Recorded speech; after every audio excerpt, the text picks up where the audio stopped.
అది 1997. అప్పటికి ఆంధ్ర తెలంగాణ ఇంకా విడిపోలేదు. ముఖ్యమంత్రి చంద్రబాబు నాయుడు గారు అసెంబ్లీలో మొదటిసారి విశాఖ నగరానికి ఇంకో ఎయిర్పోర్ట్ అవసరం ఉంది అని అసెంబ్లీలో ప్రస్తావించారు.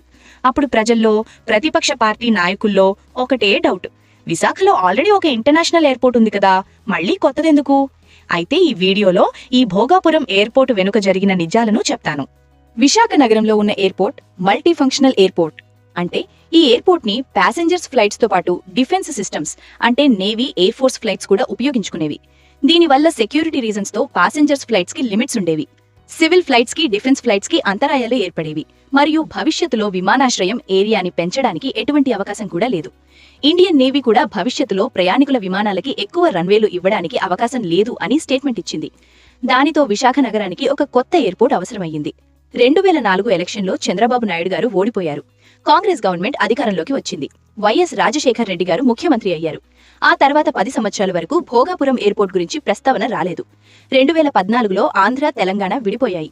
అప్పుడు ఆంధ్రప్రదేశ్ రాష్ట్రానికి రాజధాని లేదు. ఇప్పుడు ఆంధ్రలో ఉన్న పెద్ద నగరం విశాఖపట్నం. భోగాపురం విమానాశ్రయం అవసరం పెరిగింది.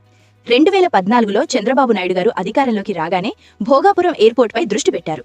కొత్త ఎయిర్పోర్ట్ కట్టడానికి రాష్ట్ర ప్రభుత్వం 4 ప్రదేశాల్ని ఫైనల్ చేసింది.